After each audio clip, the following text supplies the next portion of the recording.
Hello everyone, welcome back to the channel. I'm Tom Worth Jr. A couple of things tonight. We have the slimmest House majority in history, I guess, with the last California race called last night. It'll be 217 to 215. We actually picked up a seat from where we started, and that'll go up to 220 to 215. But yeah, 217 to 215 because two of the Republicans are resigning to be part of Trump's administration, and the other one, Matt Gaetz, well, we know his story. Another Trump success. Pete Hegseth looks like he's on his way out. Nothing official yet. When Lindsey Graham, who will never, officially go against Trump, but whenever you see him say what he's saying about this was just going to be real tough, or I'm not sure that that's going to be really difficult to get done, that's his way of telling Trump that he doesn't think it's going to happen. And with the womanizing and the drinking problems with Hegseth, I was reading that the last time the Senate actually formally rejected a cabinet nominee, usually they will withdraw first, or be asked to withdraw by the president who nominated them. The last time one was actually formally rejected by the Senate in a vote was 1989, John Tower from Texas, for womanizing and drinking. The more things change, the more they stay the same. I mean, obviously the womanizing does not affect Trump. He's actually looking for that with his picks. But the drinking, Trump's dad, and I believe his brother, really his brother especially, but I think his dad too, serious drinking problems. And that's something that Trump has always stayed away from, is alcohol. You can... whatever drug allegations are fine through the years, but alcohol, he has shied away from. He has seen firsthand how that wrecks lives, and I don't think he would put someone with an alcohol problem, a current alcohol problem. Even some unnamed Fox News sources were saying as recently as a month ago they have smelled alcohol on his breath at work. So that is not someone Trump would put in charge of our Department of Defense, I don't think. That's why he would be asked to step down. Ron DeSantis could get the nod, and that is hilarious to me. Whatever, I guess he's got the same antiquated view of people that make up the military that Hegseth has, so not much of a change there. So that'll be cool. That'll be just another L that Trump is taking. And it's still, a month and a half before he is sworn in, and he's just piling up the L's. We had Matt Gaetz. That was a disgrace. And we've got no peace in 24 hours with Ukraine. It's been 4 weeks. I said that wrong last night. 3 weeks since the election. It's been 4 weeks, a little over 4 weeks since the election, and still no peace deal yet in Ukraine. With him piling up all the losses before he takes office, it just gives us a glimmer of hope that we knew this would be hard. We knew he would be inept.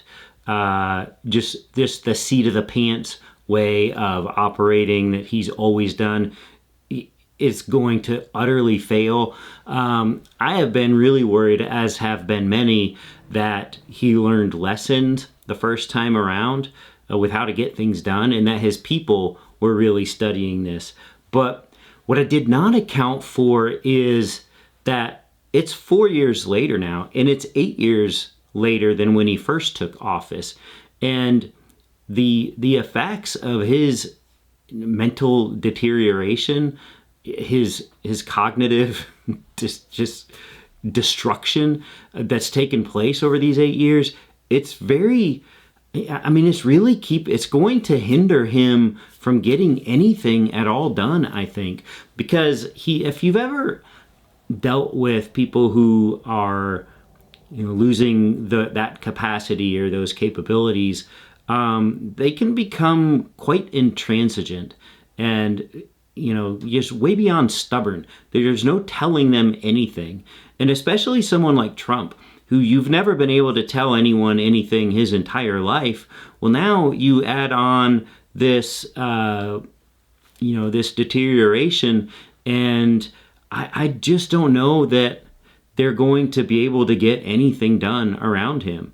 And he's going to say, do this, do this, do this.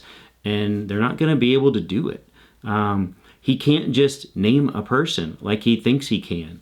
He can't just unilaterally negotiate a treaty like he's always thought he could. And he really can't now. Putin has lost just the meat grinder over there, just hundreds of thousands of Russian lives.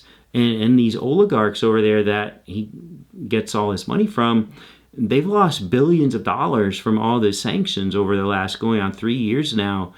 And he is in no mood to just pack up and go home. He needs to keep part of Ukraine.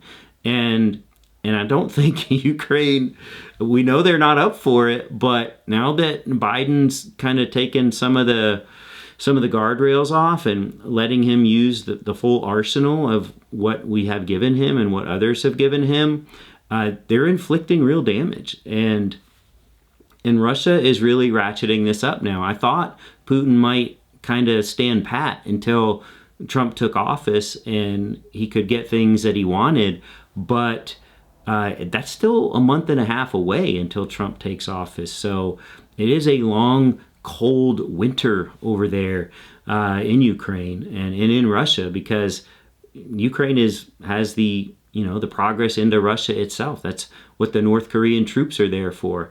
They're going to get thrown into the slaughter.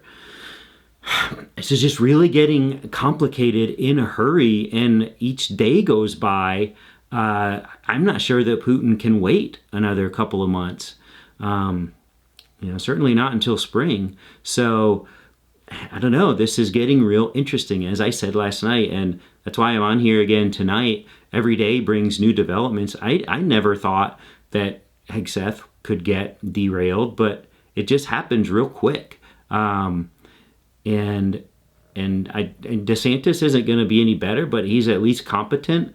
He at least knows how to run some government. He's done that very effectively in Florida, much to all of our detriment. But the things he has just forcefully ramrodded through for the whole state of Florida, it's breathtaking stuff, the changes he has been able to force through. So he will get things done, I think, if he does find himself at the head of the Defense Department. For better or for worse. And I think we all know it will be for worse, but I think he'll be really effective. Unlike Hegseth, who's never been able to manage anything. So just a lot going on, a lot of bad, but some of the bad with Trump is giving me more hope that he's just not going to be able to accomplish much of anything. And I thought his people would, but I'm not so sure they will be able to overcome him.